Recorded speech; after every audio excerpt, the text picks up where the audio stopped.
বিসমিল্লাহির রহমানির রহিম।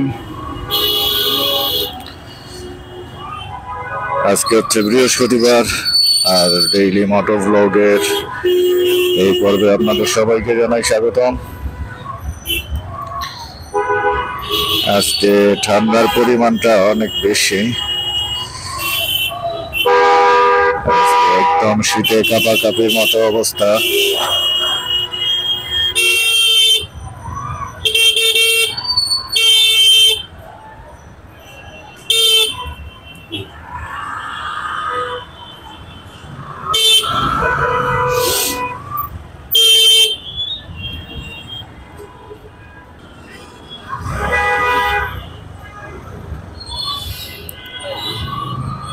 অনেকক্ষণ আটকে ছিলাম, বামে সবগুলো আটকে হচ্ছে উল্টা রাস্তায় আসে।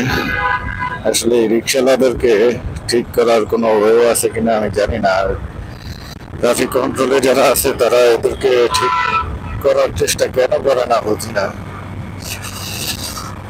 যা বলতেছিলাম, আজকে ঠান্ডার পরিমাণটা এতই বেশি, একদম শীতে কাবু হয়ে আছি, কাঁপাকাঁপির মতো অবস্থা।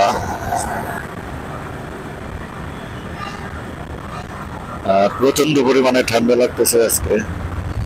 গতকালকে একটু শৈত্যপ্রবাহ ছিল, তবে গতকালকেই বুঝতে পারছি যে আজকে ঠান্ডার পরিমাণটা একটু বেশি হবে। আগামীকালকে পর্যন্ত হয়তো বা এই ঠান্ডাটা বিরাজ করবে।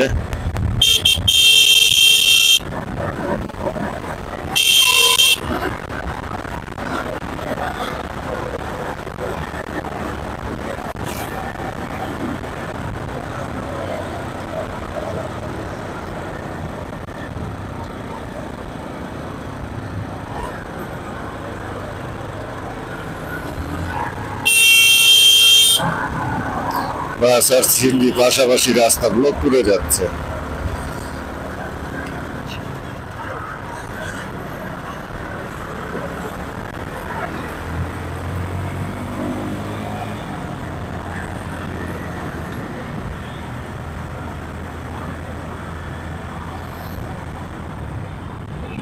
এদের সম্পর্কে বলার আর কিছু নেই।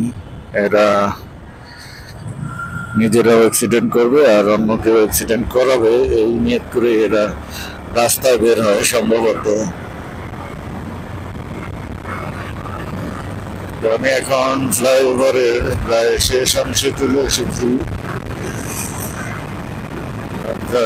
রেলওয়ে রোডের মাথায় রয়্যাল এনফিল্ড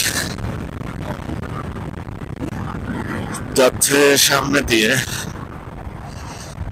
যেটা মারাত্মক লেভেলের হাইপ তুলেছে বাংলাদেশের বাজারে। এটা আসার আগে থেকেই হাইপ ছিল। এটা সম্ভবত ক্লাসিকটা, হ্যাঁ। তো টান দিল, দেখা গেল যে ভালোই টান আছে, বোঝা গেল। কিন্তু যে পরিমাণ হাইপ তুলেছে, চোখে তো সেই রকম বাজে না রে ভাই।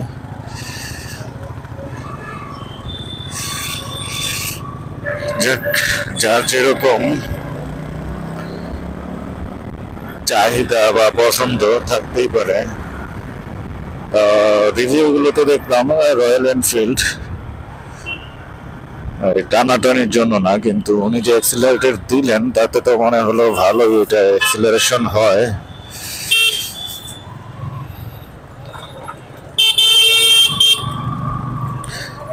আরে একে আমি কি বলবো আমি বুঝতেছি না। সে বামে এসে ডানে যাবে। রয়্যাল এনফিল্ড সিলভার কালার, এটার পাশাপাশি আছি আমি, মানে পিছন সাইডে আসছি, পাশে নয়। খুব একটা আমার কিছু মনে হচ্ছে না। ওই কিওয়ের একটা ক্রুজার বাইক আছে, সেটার মতোই লাগে দেখতে। এত দাম দিয়ে এত হাইপ তোলা বাইক কিনবেন, তা যদি আপনাকে এবং আপনার বাইককে প্রদর্শিত না করে, তাহলে এত দাম দিয়ে বাইক কিনে লাভ কি আমি জানি না।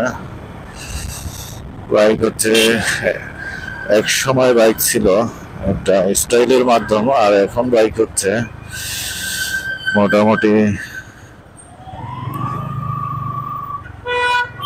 প্রয়োজনের মাধ্যম।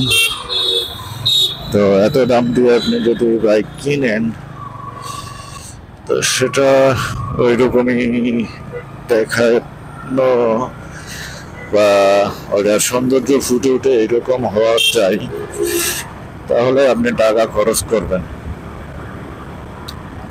হ্যাঁ, অবশ্যই হয়তো বা ওটা রাইড করে আরাম থাকতে পারে বা আরাম আছে, কিন্তু ওটা দেখে রয়্যাল এনফিল্ডটা দেখে মনে হলো পাওয়ার অনেক বেশি।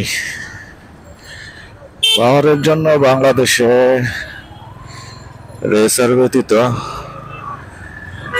কিনে লাভ নেই, কারণ আপনি যদি রেস খেলেন সেই ক্ষেত্রে আপনার জন্য ঠিক আছে, আর যদি আপনি দৈনন্দিন জীবন চলাচলের জন্য ইউজ করেন বাহন হিসেবে, তাহলে এত দাম দিয়ে বাইক কেনা আমার মতে ঠিক না। এর থেকে আর কিছু টাকা অ্যাড করে রিকন্ডিশন গাড়ি পাওয়া যায়, প্রাইভেট গাড়ি পাওয়া যায়। তো প্রাইভেট কারে আপনি যে কোনো সময় ফ্যামিলি সহ চলতে পারবেন। আর বাইকে মূলত দুইজনের বেশি চড়তে দেয় না বাংলাদেশের আইন অনুসারে। আর বাইকগুলো ডিজাইন করা হয় এমনভাবে সিটের যাতে দুইজনের বেশি তিনজনটা চড়া মুশকিল হয়ে যায়।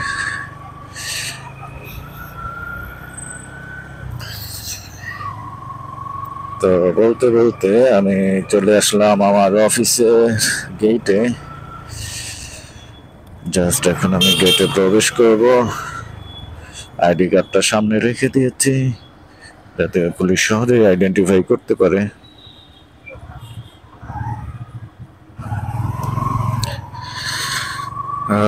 চলে আসলাম, আমাদের গেটের ভিতরে প্রবেশ করলাম।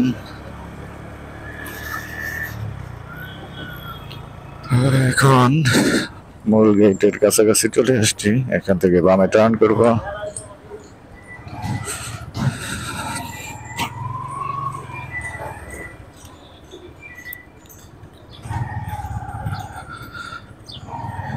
আজকে একটাই ভয়াবহ সিগনালে পড়েছিলাম, অনেকক্ষণ টাইম চলে গেছে। তৌফিক ওঠেন, ওঠেন। ওদিক যাবেন কেন?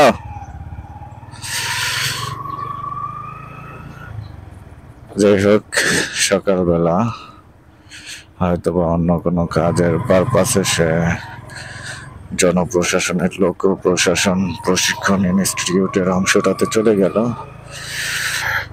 যাই হোক, আমি চলে আসলাম আমার অফিসের একদম নিচে। এখন আমি অফিসে প্রবেশ করব।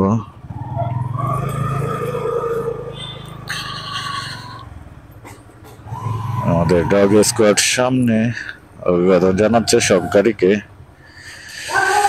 তো আজকের ভিডিও এই পর্যন্তই। আল্লাহ হাফেজ, সবাইকে ধন্যবাদ।